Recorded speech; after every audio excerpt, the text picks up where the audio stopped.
Hey, welcome. We are revisiting the Mania, a WrestleMania rewatch podcast. I'm Carlos. And I am Maria. And if you haven't noticed, we are not alone. We have our friends of the podcast, Wayne from Podcast Championship Wrestling, and hiding behind the logo, we have Dre. Yep, I'm waving. Mhm. And today we are going to be talking about the documentary that's setting the internet wrestling community ablaze, the Mr. McMahon documentary. And maybe we'll also do, for some of us that may have gotten to see it, compare it to another documentary that came out 2 years ago from Vice, The 9 Lives of Vince McMahon. So we get to talk about all his business moves, the scandals, his on-screen persona. We talk about the villain that we love to hate. Some people love him more than hate him. So buckle up. It's going to be a wild ride. Yeah, and with that, we'll go ahead and get started here. Now, what were your initial feelings, reactions, thoughts when you first heard of this documentary being made? Go with that one, Wayne. Oh, come on. Like you hear that Netflix is doing a documentary on a WWE figure, right? That already piqued my interest, right? And then you find out who it is. It's Vince McMahon. You're like, no way, right? Vince McMahon, you think would be a hard guy to get to sit down and for him to open up and actually talk, because we'll get into it, but we've seen how he is with interviews in the past. That man does not like to get interviewed. He gets real close to the camera, pal. He sits close like this, and he'll yell at you, pal. Like he's not a real good guy to interview. So I was shocked to find out that Netflix was going to. But it's very well done. For a 6-part episode, very well done. Hopefully we see more of these in the future. But they cover a lot in this. I mean, I'm glad it was in 6 parts, because you can't fit the life of Vince McMahon in a 2-hour session, like a 2-hour, you know what I mean, documentary. Oh, yeah. You can't. You have to break it up. And like a lot of it was going through the motions of like the whole history, and like we're like, yes, we know, we know, we know, we know. Let's get to the juicy stuff. And I think what made it like really pique my interest in wanting to watch it is the timing.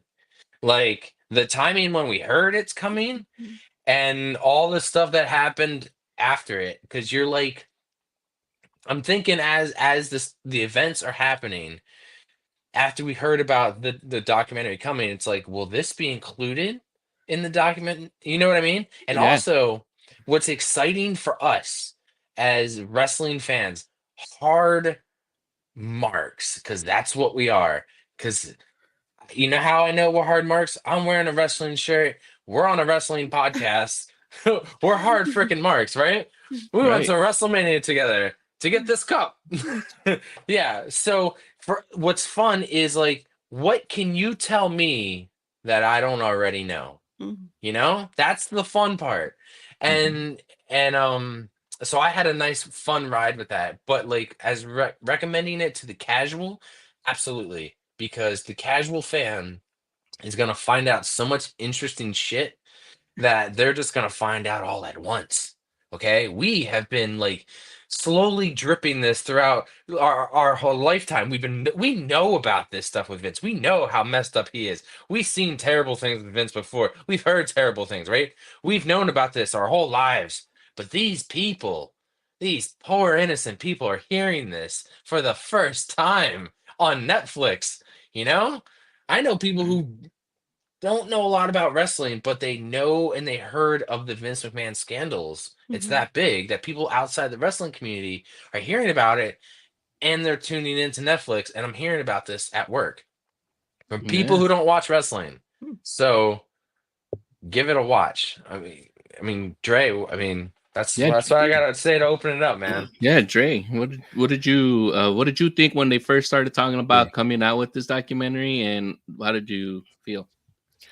Yeah, when they first announced it, obviously I was curious about it just because it's a documentary about Vince not being self-produced by WWE. So in excuse me, in that sense, obviously it's going to pique your interest because you're thinking, okay, if it's not in house, then it won't be, sugar coated or, a big fluff piece. You're wondering, okay, are they going to get real behind the scenes? Are we going to get some insight from some people who aren't under contract with WWE, who don't have to worry about any kind of backlash from Vince or any repercussions or anything of that nature? Mhm. So it piqued my interest. And then obviously, when everything comes out about him, and then you hear from the makers of the documentary that once these allegations came out, we had to go back to the drawing board and rethink our whole thing. It was, we've been doing this for years and we had one narrative and we had to completely switch it all up and all this stuff. So that definitely piqued my interest because I was like, oh, so if they've gone back to the drawing board, then we about to get some stuff. Right. I'm thinking they about to go deep diving and all this, that, and the third. Then the documentary actually comes out and not so much. It seems like pretty much all the new stuff was reserved for the last episode. That's Right. when they got into the new stuff. And even then, they didn't really go as deep as I thought they could have if they really wanted to, go in on it. It seemed like they still kind of either held back or made a choice to just kind of skim over the surface of it. I mean, they did touch on some things a little bit deep, but I they could have done more, in my opinion. Now, maybe Mhm. they were limited in terms of who they could get, who were willing to talk to them, or who actually wanted to talk to them, or maybe they just made a choice that we're not going to get into the scandal or the too much of the hearsay or back and forth for that. Maybe they decided we're just going to talk about what's already out there, and that seems Right. like what they did. As far as, I think Wayne nailed it on the head for people who are casual fans and just happen to come across this.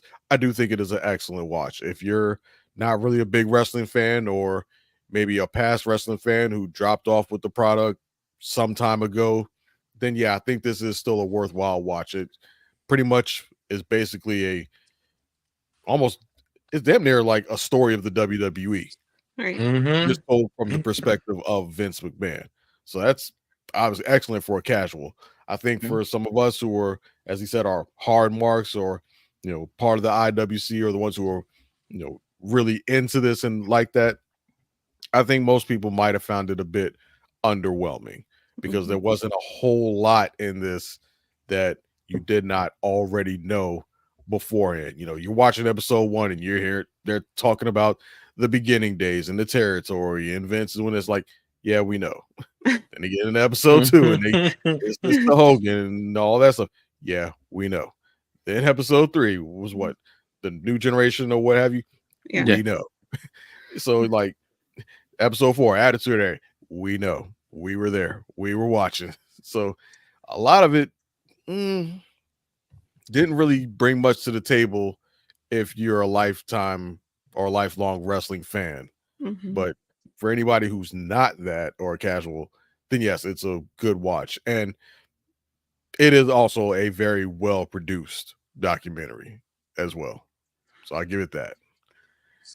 All right. And Maria, since you're not very casual anymore, but you are like not into the nuance or into like grading sheets, as smart marks like us like to refer to them, or going on internet sites and finding news or rumors or things like that.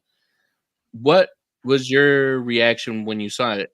Well, This there were a lot of things that, first of all, when I heard about this documentary coming out, I was excited to see it. And I think I asked you, I'm like, hey, are we going to watch this?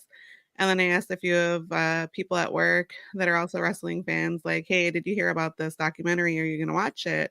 Because I thought that they were going to talk about newer things that have been out over 2023 and 2024. All of us, curious to hear, see, watch, confirm. And over this 9-part series, we see that Vince has 9 lives just like a cat, because we see him rebuild himself, controversy after controversy after controversy. I like the introduction, me myself, newer to wrestling, because it lays out those different territories and it shows you the personality of a young Vince, how he took over the business, how he spoke with his father, and how he wanted to create this wrestling universe that was not only just a territory, national, but also, global, what we see now. Um, like you guys talked about before, did it cover a lot of things that we've already seen before or that I watched in a WrestleMania? Yes. There were a couple of moments where I'm like, why are we seeing this? Or like the Bret Hart scandal, that situation that we covered in a podcast before. I'm like, why are they making this relevant in this documentary, which was kind of interesting to me. But there were a couple of things that were unknowns to me. I guess some of the storylines that Stephanie talks about were a little bit surprising. And we can talk about that when we go into like what shocked us about this documentary.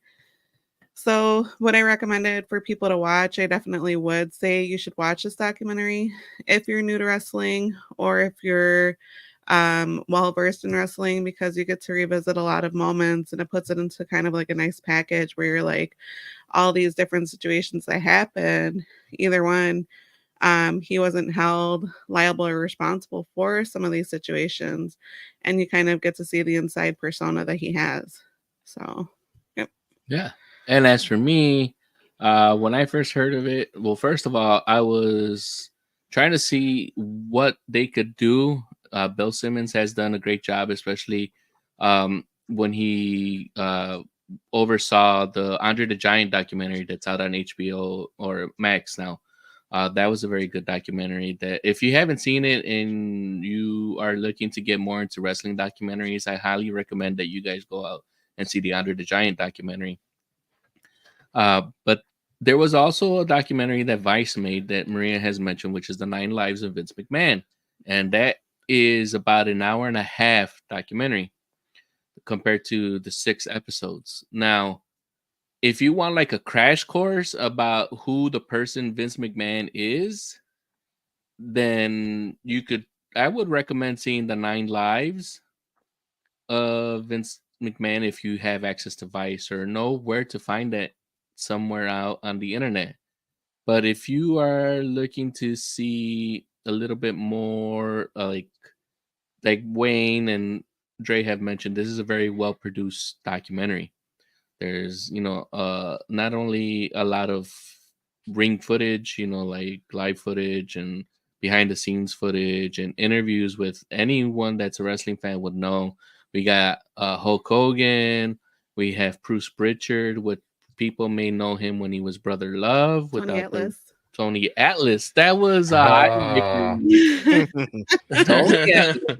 We'll get into that a little bit more, but we had Paul Heyman also talking about him. We had his son-in-law, Paul Triple H Levesque, talking about him. We got a couple of I don't think they were actually filmed there. There might have been canned interviews, but they pulled up. Oh, just Stephanie. It looks like there were more canned interviews. The Shane ones looked like they were actually filmed around that same studio that they were filming everyone else. But they got John Cena. We got Trish Stratus. We got The Undertaker. We got a who's who. And then The Rock, Stone The Cold Rock, Steve Austin. yeah, thank you. Yep. Of people who would know Vince and have dealt with Vince with their career. So if you want to see something a little bit more in depth because you are intrigued to know what type of person Vince is and how he grew his business from a small northeastern regional territory that was just mainly working out of Connecticut and Vermont and New York and all those and taking over the globe pretty much of professional wrestling. Yeah, do yourself a favor and watch it. And if we're ready to dive a little bit deeper, I was going to say also, can it be more relevant to all the scandals that are happening today? Like in the music industry and across politics. I mean, this is very relevant as far as his personality and the things that are happening in this documentary. So, but you know how you guys are all talking about how like there is stuff missing because it's still happening, right? Yeah. But you know what? Like they could totally drop another episode. Like this isn't like a two, like I said, a 2 hour once and done documentary drop. No, no, these are like episodes where it's like they went from the very beginning, worked their way all the way up through the golden era, the attitude era, the ruthless aggression to PG, the modern day. Like it's all there. Like you could tell exactly where they like, pump the brakes, like right after WrestleMania, basically, right? Right. Like Yeah. that's kind of where they pump the brakes at. And it's Well, like, that's what I damn, think if that's where they, they had to probably pivot because that's when everything Yeah. started to come out. Because I think yeah, they mentioned in the documentary themselves that hmm they were still going as on their original course, and then once he retired and the allegations came out, that's when they pivoted and they Oh. said that Vince canceled the remaining interviews that he had. So they were yeah, still on on the one course, and then everything hit the fan, and Vince was like, "I'm out." And then they Dre- clearly had to like, okay, we need to adjust and this, that, and the third. Yeah. We gotta edit. We got Hmm. this much. We got yeah, this yeah, much filmed. Now we have to write the narrative from whatever we have left, Yeah, because I and don't think. because I think maybe they initially set out to be like, you know how Wayne was talking about, or Dre.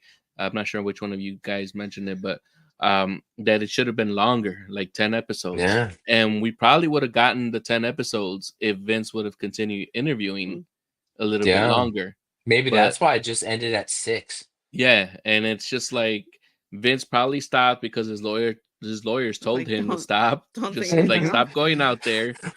No more. Yeah, and What if it's his just lawyer didn't even know about it, and he's like, "You're doing what? Oh, yeah. I'm just standing in You've been front of this doing this guy. for Just how he said, long? ask me questions. Yeah. We're on But episode 6, pal."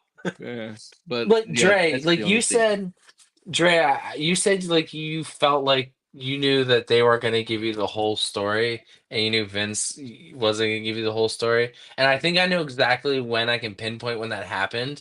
It's like right in the very beginning when Vince sits down. He goes, "Oh, I'm not going to tell you the whole story, pal." He goes, You couldn't handle it." And like like right off the bat, he gives you that vibe. That's like, yeah, I knew you're not going to tell us everything because there is a lot of stuff that we know that they didn't bring up. You Yeah. know? So Yeah, let's and a guy like that in that kind of position of power is very much going to want to control his own narrative, Hmm. especially Yeah. somebody like Vince, who's his whole career has been telling narratives, telling stories, controlling narratives. Yes. Of course, what if he's going to tell one about himself? He's directly involved in. He's Hmm. very much going to control his own narrative. But despite that, he still managed to tell on himself a couple of times in this oh yeah. Yeah. series. Some statements he made, it was like, "Ooh, Ooh, you said you really that? said that on camera, Yeah. huh? Mm. Okay, buddy." Yeah. Now we know how you really feel. Yeah. Okay. So Right. let's get into like little key tidbits of what stood out to us. Yeah.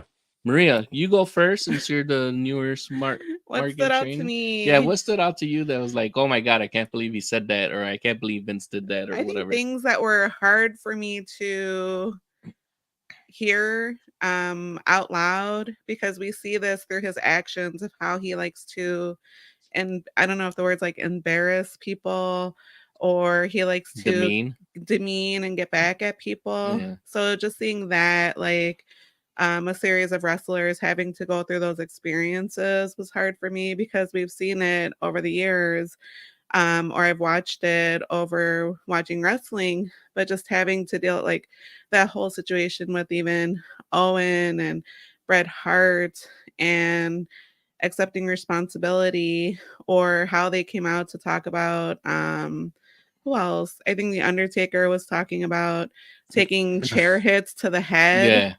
and how, like, yes, that's the old school way of doing things, but also if you're getting concussed, that was hard for me to hear as well. That story where his daughter was like, I'm not going to tell you about the storyline that he was proposing. And then Vince talks about it where he's like, the storyline was him impregnating her. That was like really ridiculous and crazy to me. So Yeah. it was just like, The way he Ryan, tries to go ahead. cover up a lot of his stuff. Like, you know what I mean? Like when they said that, he's like, "Oh yeah." Then somebody said like maybe I'm like, "No, no, dude, wait, I'm gonna stop you right there." I'm gonna pick up the Roku remote and be like, pause. I'm like, no, dude, I'm gonna stop you right there. You said, don't say somebody said. No, you crazy old man. That a lot Like, of that. There was a lot you of Yeah. suggested somebody that. You said said, it. somebody said this, and somebody maybe no, dude. You wrinkly old fart. It was you. It's always been you. Don't try to. That's the kind of shit he was trying to, sugarcoat. And that's when I was just like, fuck you, man. Mm. Yeah. Wait, you got But anything else that stood out for you besides Vince? dude, there's a bunch. Like Go ahead. I got notes, man. Like I mean, I'm not gonna jump all around. Like okay, like right away they started to try to make me feel bad. There was a couple parts where I was like, you guys are trying to make me feel bad, like for him. Like when they and okay, we don't know the truth. Like maybe it is true. Like when they talk about his childhood, Mm-hmm. with Right. like maybe he was sexually abused by his mother and Mm-hmm. like physically abused by his father, and like Mm-hmm. there was incest in the family, like just a bunch of crazy circus shit, right? And it's like, is it true? Like, or is this like the sympathy card? And it's like, who are we gonna ask? His mom, everybody's long gone. Like, his mom was this last oldest relative, and I think she recently passed away, and she was old. 2022. Yeah. Yeah, Same year yeah. as his brother. So it's like, yeah, okay, cool. Take all that to the grave. But like, I'm sorry. Like, maybe it makes me understand why you're so fucked in the head. Mm-hmm. Like, because because we know a lot of the stuff that's come out recently. Like, yeah, Right. like we thought Vince was a bad person, and then we find out more and more like he's an even worse person. And then like I think to myself, like, how has this man, if this is all really true, if all these stories are true, how the hell has he gotten away with so much for so long, right? um I found it interesting when they were talking about like in episode 1 of the territories, how like I know I'm like talking like per episode of what I have here on the notes, but like the expansion of the WWE, like Mm-hmm. how they had territories, and it was like um very respected at the time and not poaching other wrestlers and stuff. Mm-hmm. And when he was the first one to be like, screw that, and started and it was cool to see like which superstars he pulled and where he pulled them from, like Junkyard Dog, Dusty Rhodes, like he Macho Man, like Hulk Hogan, like Andre, like just all these wrestlers from all over. And you realize like, oh, there's such big wrestlers in WWE, but you forget like these guys were in like AWA and Mm-hmm. all these other older promotions and other territories. And then you know, then he just pulled all these guys, and now he has the WWF at the time. What's funny is then you kind of see it happen again when he starts doing it with WCW. And Right. then it Yeah. starts happening to him a little bit, where they start pulling some of his wrestlers Mm-hmm. over to WCW, and it's kind of like, you did the same thing, dude. Like, Yeah. taste your own medicine. I found that stuff pretty interesting. Um, One thing I never knew was like the fact that when Hogan versus Andre the Giant, right? I Mm-hmm. never knew that Hogan didn't know who was gonna No, win going out no, there. Yeah. no. No. He Right? knew. He knew. You know what I mean? Like, He that's another knew. thing I want to talk about. Okay, so Right. like, Especially that that one coming kind of out of surprised Hogan's me, mouth. but No, I he know knew. I wanted to get to that too. Go Anything ahead. that came out of Hogan's mouth, it was so hard for me to believe. It's kind of like when you have like that one old senile grandpa and he just says shit, and you're just like, all right, grandpa, like, all right, Yeah. everything was a nickel back in my day. I'm like, sure it was. Like, there was only 3 channels on the TV. I'm like, okay. It uh reminds me of when you're talking about that. what? We should take Hulk Hogan kind of like Grandpa Simpson. Remember when he Yeah, keeps telling these stories, and then he tells the yeah, story Mhm. about the hellfish treasure, and no one believes yeah. him that he used to be Mr. Burns's commanding officer, and then it all ends up being true. So that's how it was. You got to take Hulk Hogan like that, Right. where I there's know. like It's a bunch like, of lies, but one of them might be true. Well, then yeah, his. because like we've even covered it on our podcast, like crazy things that Hulk Hogan has said, and it's like, is this true? So like That I really didn't believe half the shit he said. But like, then we had guys like Tony Atlas on there. Oh man, Yes. he was the And like a best. lot He of the was shit the he best. said, he was because he was honest. He was Yeah. like, it's like, he doesn't work he doesn't have a Legends He contract or doesn't anything have a to that, No, Legends right? contract. like There's a Yeah. bunch of So them like that he's don't have just a like Legends he kind of contract. like has like I can just say whatever I want, right? Mhm. Hey, he And this got is paid. He's like, yeah, you he got guys paid paid me. exactly. I'm gonna come here, sit with my cut off dress shirt and tie, and tell you things that you guys Yeah. want to know. yeah, Well, I Tony mean, like, Atlas was probably the best interview they had out of I everybody agree. in this documentary, just for the simple fact that he was unfiltered, he was uncut, yeah, he had no fear. No. yeah. And I I would. think And if they could have gotten more of the older wrestlers like that in the doc, Yeah, I think it would have helped the documentary more. Oh that's the yeah. thing, Dre, is like we're at a point now in 2024. It's like honestly, how many people from WrestleMania 1 or even before that could you even bring to an interview like that are still alive Well, that's or part of the story, senile? right? Tito So Yeah, Santana. like part of the Yeah. documentary was them talking about how many people were dying in between the ages of like 36 like through yeah, 50. And I like was like, as they were going through different people, and even when they talked about Eddie Guerrero's legacy and yo, how they were trying to like mock his death afterwards, I'm like, that is tragic. Like, please honor people. You don't have to ruin their legacy. Mhm. You don't have to bring their name back. Mhm. You don't have to include them in the storyline. You don't have to embarrass them. That was hard for me to hear Yeah, you too. can't honor people and then shit on them like a year later. I'm Exactly. like, what is this? I'm Yeah. like, that's terrible. I yeah, was really pissed they off at that. Dre, And it's what a do next you valid have? point. What do you have to bring up on what I was stuff that just stood out to you? out of this whole docu series, there were really only two things that really jumped out to me. One occurred in episode 2. It was when they started getting into like the first of Vince's alleged Scandals? incidents, Yeah. scandals that happened in his past with the one woman that was hired and then left. The ref that was Rita promised Yeah, like yes, yes. Clatterton. I think it was the Reader referee, yeah. Chatterton was the referee Yeah, that was Yeah. brought up and promised a $500,000 contract to be a WWF back then Mhm. referee. And Vince made a statement that like made me pause the video or pause the stream when I was watching it. And he said something to the effect of it wasn't rape or whatever. And then even if it was rape, statute of limitations is up. And I'm like, hold on, bro. Yeah. Hold up. You can't just throw that last part out there. It's about even if it was like what in Sweep the that OJ under are the you rug. doing? Like, Yeah. yeah, like dude, like how many times do straight you out the need page to of like OJ Simpson. Like right, like if pause and just be I like, did hold do it. on. Yeah, like if you did, like what? Like, wait, hold Oh on my now. god, Like that's yeah. the that like he was telling on himself in certain ways. Yeah. That right there. You don't say something like that if It's you ain't did shit. right. You don't put out a even if it was if you are innocent. That's some shit that somebody says that they did that shit. Yeah. And they just trying to throw that other thing out there like, so what if I did it? Statute of limitations. Yeah. Like, And no, it- motherfucker. Like, Anything that was else? the first thing.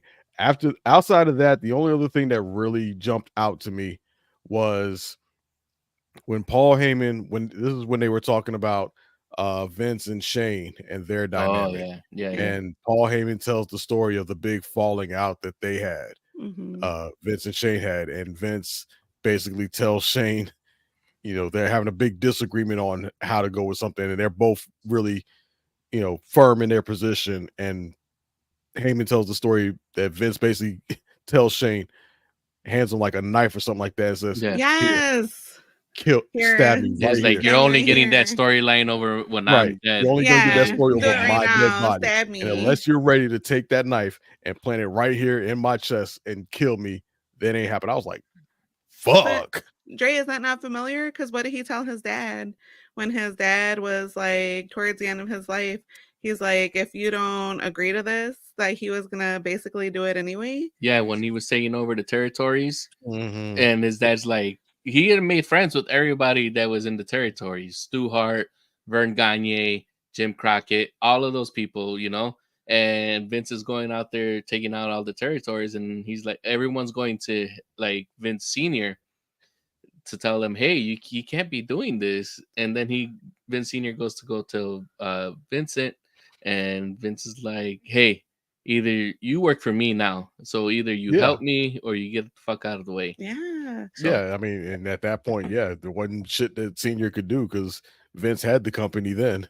By yeah. then, he had made the payments; it was his. So Also, he couldn't pass the company on to his daughter, his son, or Triple H. There was no passing it on. He had to sell it.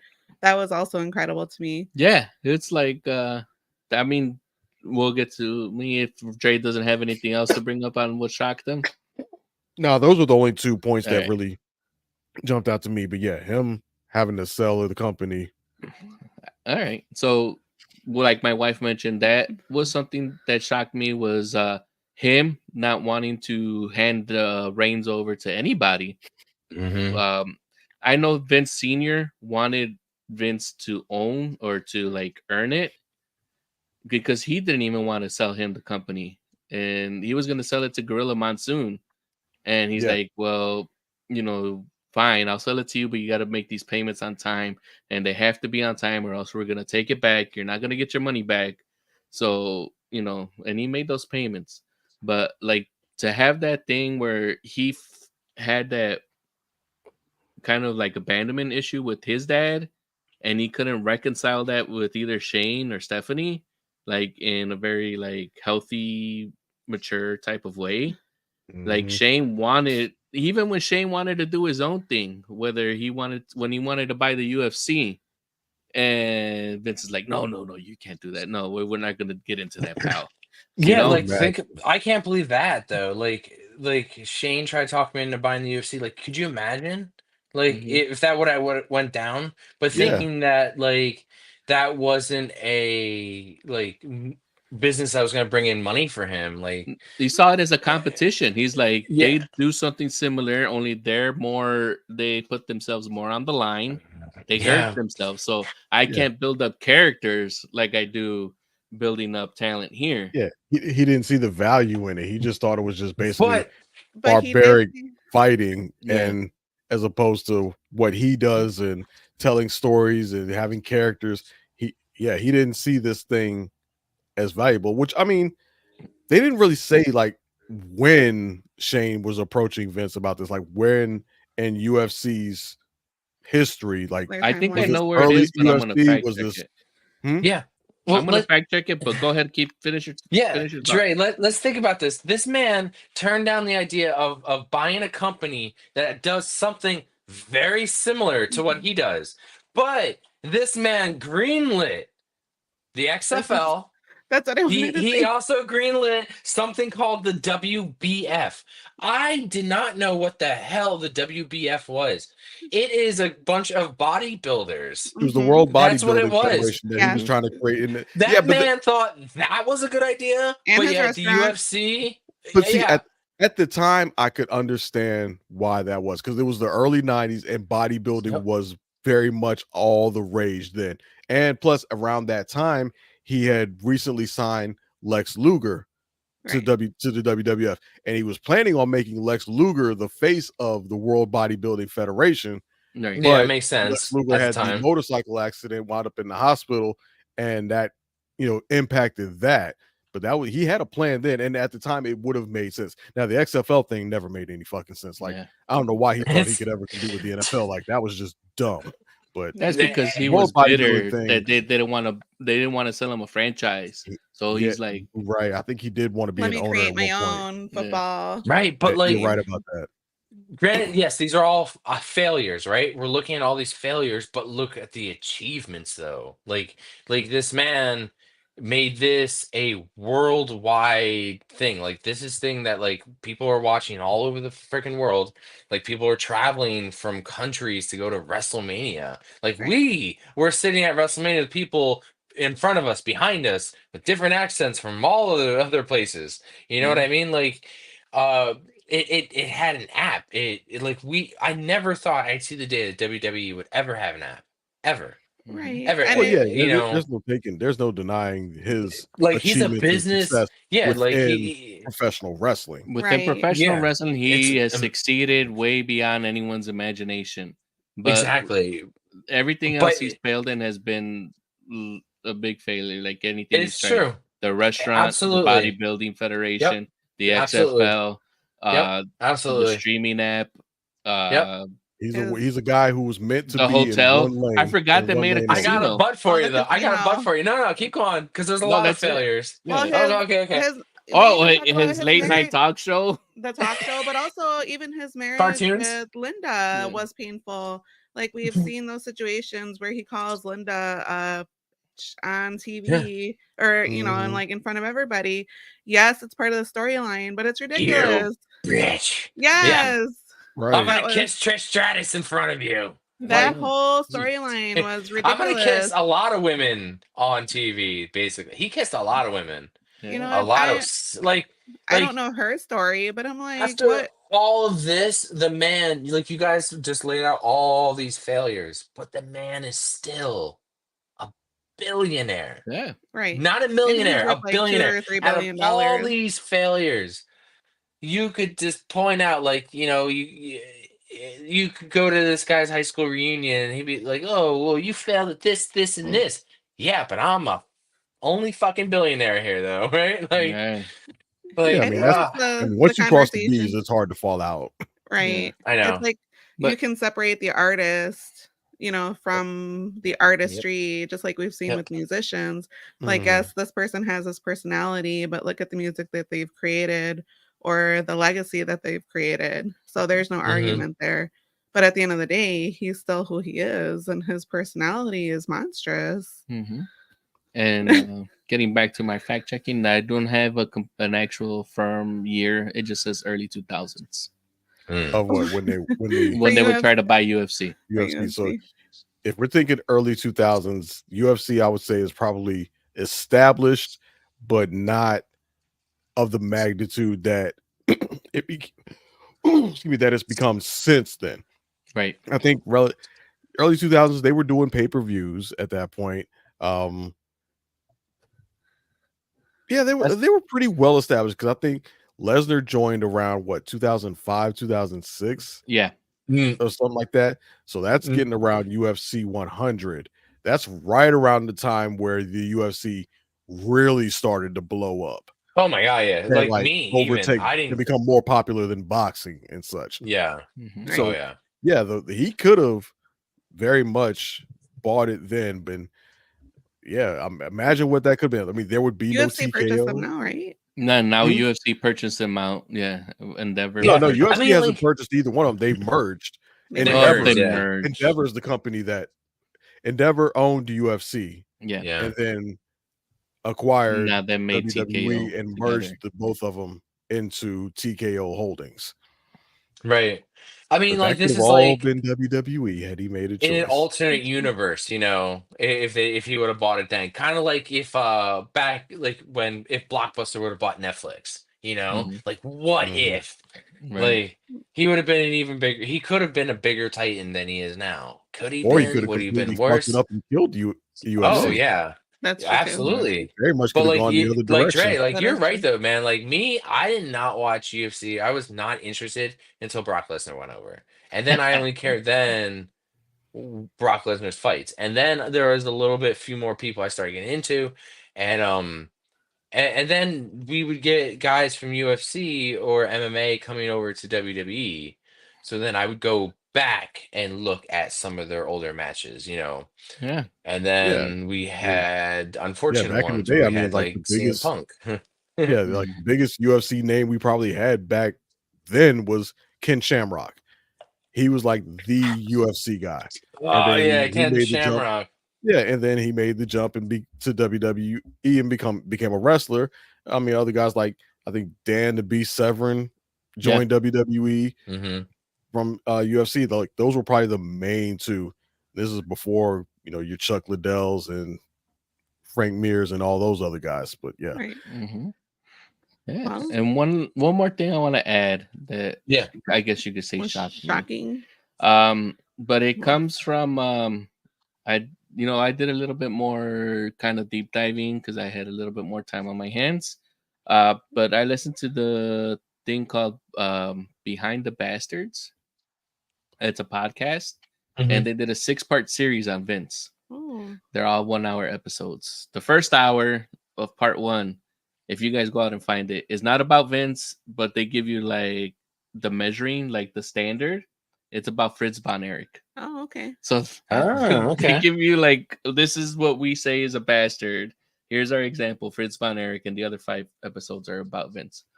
But the one that stood out to me is, how they mentioned in this documentary his failed Evil Knievel Oh, yeah, I forgot about that. promotion.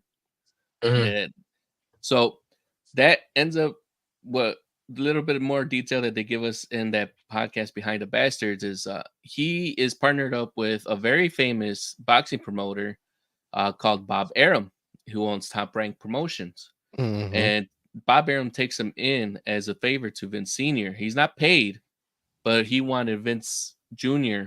Vince Sr. wanted Vince Jr. to like shadow Bob Arum, learn from Bob Arum, and things like that, so he could become a better promoter. So he approaches Evil Knievel for it, to get the contract for that jump and things like that. And what ends up happening in that meeting that Vince sets up uh, is Vince doesn't go. He just leaves Bob Arum to go handle everything, right? Mhm. So it turns out that Evil Knievel shows up for the meeting, and he's like, I'm not dealing with this Jew expletive, Jew expletive, Jew expletive. Wow. And he leaves. So Evil Knievel leaves. Vince, Bob Arum goes back to Vince, and he's like, hey, you need to smooth things over if you want this to happen. Vince smooths things over, and he convinces Evil Knievel to come back and do the deal. And they go on a touring, like to promote it and things like that. And Vince doesn't go. So Bob Arum, because he has all this money pushed into this Evil Knievel jump, he has to go city to city with Evil Knievel to Hmm. promote Mm. this jump. Wow. Sounds interesting. Yeah, so it's not in this documentary, but if you guys want to find that, go a little bit more deep dive. If like this Netflix documentary is interesting to you and you want to know a little bit more detail on Mhm. why about Vince or anything like that, I recommend listening to that podcast. It's Behind the Bastards, and you can start from part 2. And if you just want to listen about Vince, if you never heard about Fritz von Erich and the Von Erichs, you listen to part 1, or you can watch our show where we did the review of the Iron Claw movie when we went a little bit in detail of that. Yeah. Yeah. And then since we're gonna get into a Can I little say bit of a wind the down, last thing that was shocking was Yeah. also that his hair kept on getting darker. Hey, he looked like Walt Disney by the time he sold the company. I was like, what? Nothing was more shocking than that mustache he came out out of Yes, nowhere. that I face just too. like, could you I was just like, like picture like the idea of when he just wanted like just look in the mirror, like, I think I'm gonna do a little mustache and take a little bit of shoe polish. I'm like, Just yeah, she'll look really good. I'm Just like, what are how we? he's just like, in the mirror, just like Progressively getting yeah, that looks weirder. I'm funny. like, what? and then his Yeah, I lips just started looking like pinkish and bluish. Yeah, I was like, I don't know what's going on with his face. Oh my God. I don't want to talk about anybody's face, but I was like, he just started getting weirder and weirder. All Yeah. getting old. I was getting old, but also doing work too. I was like, that's a lot going on. my earlobes, they don't stop growing. All right. And final thoughts, guys, on this Netflix documentary. Anything else that shocked us, and then wrap it up with, do we recommend, why we recommend the casual fans a little bit more of an explanation on things like that. Like, yeah, I'll tell you why you should. I mean, like, the casual fans should definitely watch this. Like, like, come on, you're missing out. If this is our Tiger King, okay? This is our Tiger. This is our Netflix event. This is our Tiger King.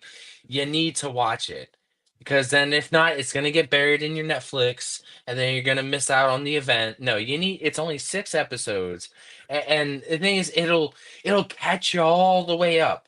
It'll catch you practically all the way up, because we can sit here and we can talk about some things that they didn't talk about. They didn't mention John Laurinaitis not once. No, they can't because it's under investigation. Yeah, right? Mm. They Yeah, didn't mention TKO Sports, I think. TKO at all. Yeah, I don't know why They they didn't, but yeah, good point. exactly. They not once did we hear about Vince shitting on anybody. I think that's Not, I all was waiting. under. It's I all was waiting. yeah, it's all Exactly. allegedly. But It Is it is. allegedly There's or so is you can't much. talk. We're I like, think you're not allowed to yeah, talk and make speculations on current exactly, things that are waiting trials. But yeah, we might. exactly. Yeah, Yeah, I We mean, we'd they still were be brave getting enough just this. bringing up Ashley Massaro. yeah, Yeah. Yeah, yeah. There's a lot of stuff that it's like I was surprised they brought it up, because like they literally covered everything. Like they were like, we're gonna talk about the ring boy scandal, which Yeah, that I Oh, was totally forgot about that. That was a surprising to me. like thing back in the 80s with the ring boys being diddled, Hmm. and Pat Patterson supposedly going around touching peckers. You know what I mean? Like, what the hell? I was like, Yeah. that I kind of was like, what the fuck? Like, I was like justice for just Tony picturing. Atlas. Yeah, yeah, and like the thing is like you try to picture it because you know these characters, right? You've been with these people for hours every week, right? This is a Yeah, person's face, voice, personality Yeah. that you know, and I'm trying to go picture Pat Patterson going around with other wrestlers. I'm like, Mhm. why? What the hell? Like it blows my mind, like some of the things in the industry that they would do. Right. You know what I mean? Yeah. So yeah, yeah, there were totally, and like the and the thing is like you would get like in the documentary like a happy moment. They would talk about like, oh, like we throw this WrestleMania and we broke these records of 93,000 people, and then like right after like this great thing, it's like, and then Vince was accused of raping this other woman. yeah. Yeah. Like it You're was like, like a holy roller shit. coaster. It was like oh, and it It was was like, always brought down yeah, like hard. It was a hard drop. mm, Because I even have it in my notes. It's just like happy moment, rape. mm, Happy moment, drug incident, or like, the plane ride from hell, which they didn't talk about, Hmm. which I was yeah, surprised because they talked about everything else, then they talk about the Montreal screw job again for the millionth Yeah. time. I was yeah, like, Like, why are okay, we talking about, and both of okay, them like though, both docs maybe the cover only that. thing from that I got is like, oh, I didn't know that I got a little bit more on the inside of Brett punching Vince in the face, Hmm. which I thought was kind of cool to know about. Um I and got then I got the oh, go tidbit ahead. that Hunter was involved. I didn't know that one. That And Hunter see, Yeah. that outed was something I himself. knew. You knew If you, about Hunter being the yeah, one that they talked suggested it? about that Okay. in the pretty sure one of the Dark Side of the Ring The episodes. dark I side think of they the did. rings? Yeah, I think Okay. they did an episode on the Yeah, they Montreal did. screw Yeah, we job, saw Well, and that. like that's the thing they is very like much talked about now, that. And honestly, yeah, if you really want more details on that specific incident, Yeah. then I would definitely recommend that Dark Side of the episode, For the Dark Montreal Side of the screw Ring job. episode, because there are things in yeah, that aren't brought up in this one, like um even some things that Taker says himself, that he was mad and he was Yeah. upset Yeah. about it hmm and this, that, and third. But he, in the Dark Side episode, I believe he says that he told Vince, I mean, Taker says this, that he told Vince, you have to go make this right. Like Right. Yeah. Undertaker Yeah. made Vince go, Go there yeah, and take go that and see punch. Vince and do that stuff. Yeah, at least that's how Taker himself tells it then, because he was so pissed off and so fierce about it, and he was, one of the guys closest to Vince who could, you know, do something like that or say something like that. Right. Whereas in this documentary, they make it seem like Vince just owned up to it, like, I have to do this, Yeah. I owed him this after what I No. did, and I'm Yeah. like, Mm-mm. that's not the story I remember hearing.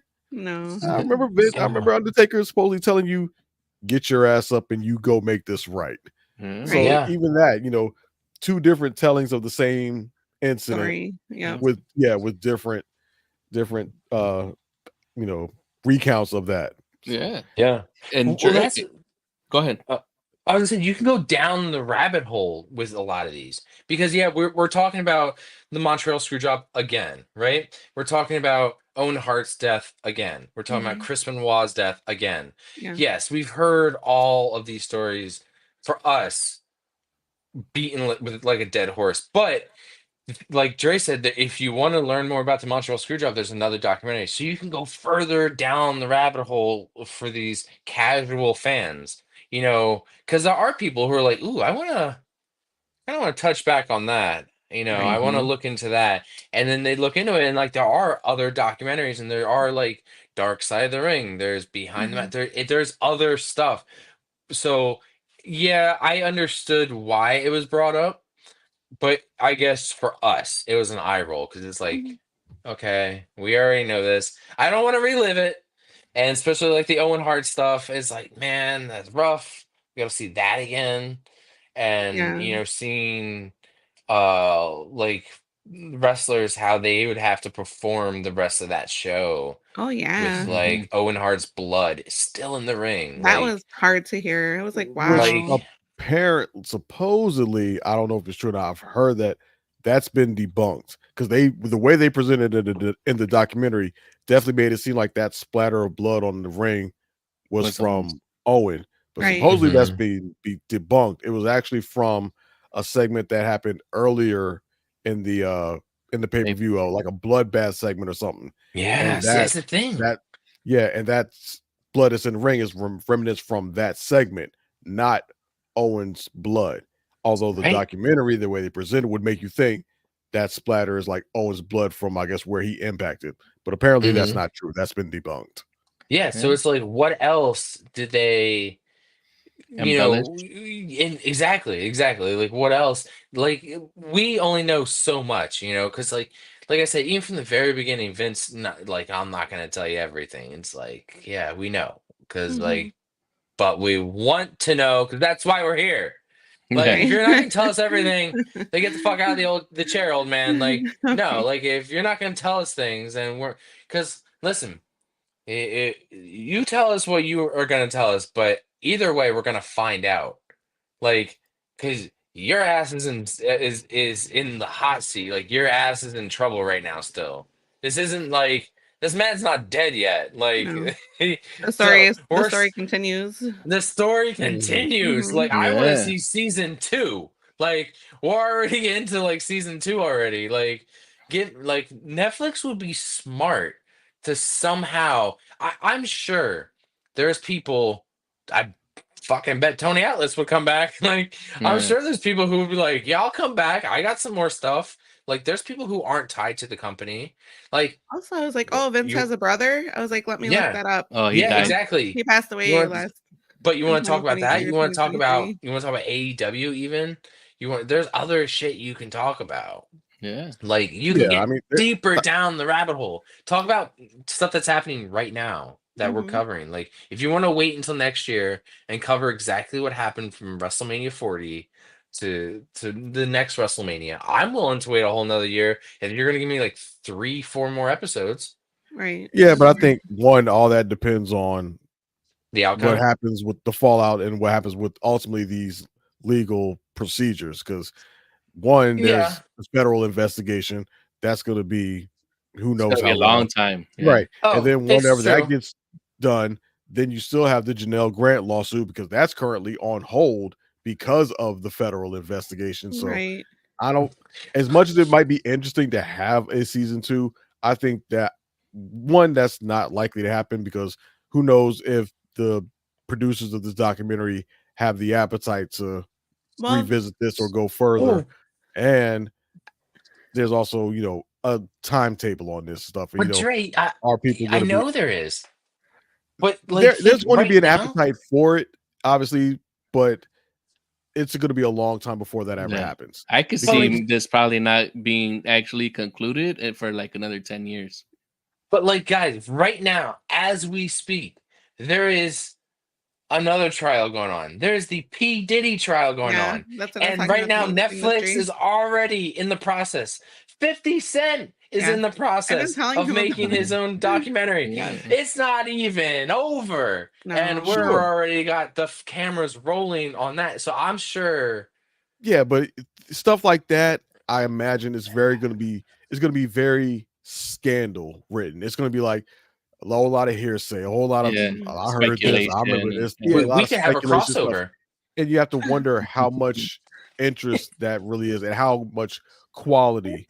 We know what kind of quality are you really going to get for something that people are trying to rush together just to capitalize Right. on the moment. Like you get Yeah. stuff like that all the time, and usually it's very lowbrow, low production quality. It's like, ooh, this is the hot topic. Throw something out there and get people to watch. Like, Right. I don't want that if this docuseries is going to continue. I don't want them to just be like run up to anybody, with that's willing, with loose lips, who's willing to tell a story. I want Yeah. something well researched, well documented, well Mhm. produced, of quality. And Well, I you're was gonna not say likely to get that. Go ahead. during this documentary, they threw out and they reminded me that Linda McMahon was also over small business for the White House. Yeah, she worked in the Trump administration. Yeah, so I'm just Mhm. like all the things, like you said, he's a Multi-billion. multi-billionaire, and his wife was working for the White House. Like And his wife also looked like Hillary Clinton. that, Very much so. but this is only the stuff that we know, and that we're hearing about. So I'm just curious, like, what else don't we know? What else Right? haven't Oh we yeah. heard about? Because we've heard so much We during this like they documentary. Oh, like there's a lot that we don't know, and we probably and won't hear the half of it as long as Vince is alive. Right. right. Mm. Because That's there true. are some people who are going to feel a level of loyalty to him. There are Right. some people who probably know stuff who won't say anything because they have WWE Legends deals or what have you. Like, Mhm. I Looking don't at know that you, we'll Terry. ever get the full story, Terry but Pop. we're definitely not going to get a fraction of it while he's alive and while a lot of these people have contracts. I wouldn't be surprised if there are people in WWE signing folks to deals just to shut them up. Like, Right. here's a Legends deal. Don't talk to nobody about Vince. That's true too. Mhm. Just not just because they're trying to protect Vince. I don't think Endeavor has any interest in protecting him or anything of that nature. They just don't want the negative publicity. Yeah. They just don't Yeah. want that slow drip of story after story after story from these people just talking. Yeah. Right.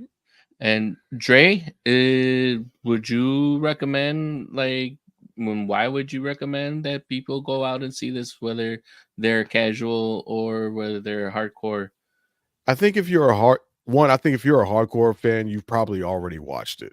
I think all of us were chomping at the Mhm. bit to see this the moment it drops. So I think Yeah. pretty much any hardcore fan has probably already watched it. And if they haven't watched it, they've probably heard about it enough to make a decision on whether they're going to bother watching it or not.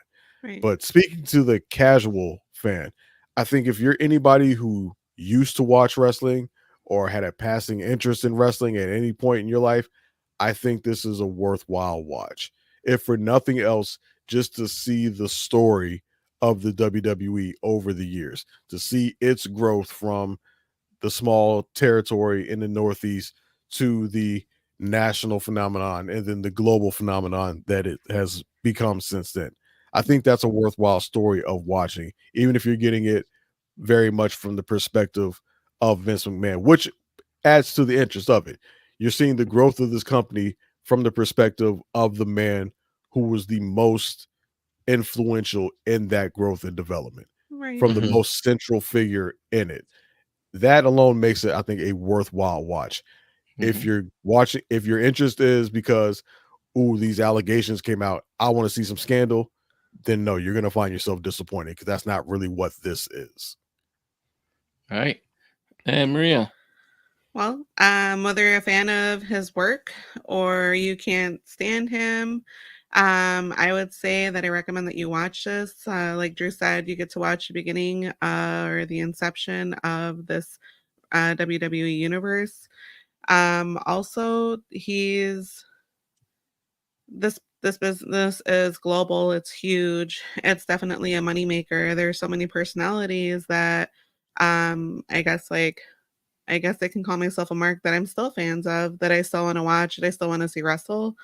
I would say definitely watch this documentary. And if you don't have time, you can watch the Vice version, which is just about an hour.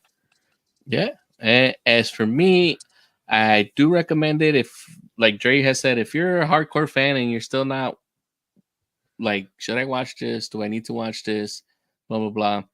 Yeah, you need to watch it just because it'll give you something to talk with someone else, and maybe they have a story about Vince that you may not have heard, or you may have one, or maybe you guys learn something together. But as for a casual fan, yeah, definitely recommend that you guys watch it. If not, for the 6 hours that we have, just like my wife mentioned, you have the 1 hour and a half version that Vice made called The Nine Lives of Vince McMahon. It also gives you the plane ride from hell that Wayne had mentioned, where Ric Flair and other WWE talent are flying overseas and make sexual unwanted advances towards stewardesses. So that you get a little bit more of a recount.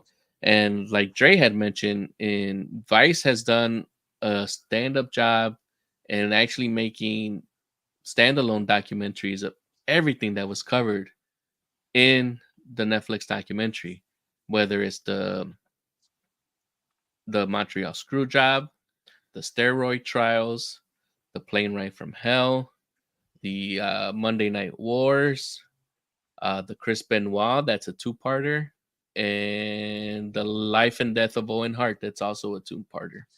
So if you are interested into diving into the rabbit hole of wrestling's past and finding out secrets that maybe internet savvy marks like us have been able to hear or see on message boards, or read in a magazine or talk with somebody growing up, now you'll be in the know, and you'll have a little bit more of background on, even though we all know this is fake, this is like the Don't roll storyline, me.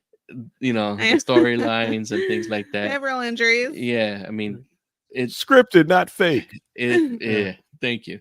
It may be scripted, but it still is something that we enjoy watching, and it's not because of the actions of Vince McMahon outside of the ring, but it's because of his actions inside of the ring.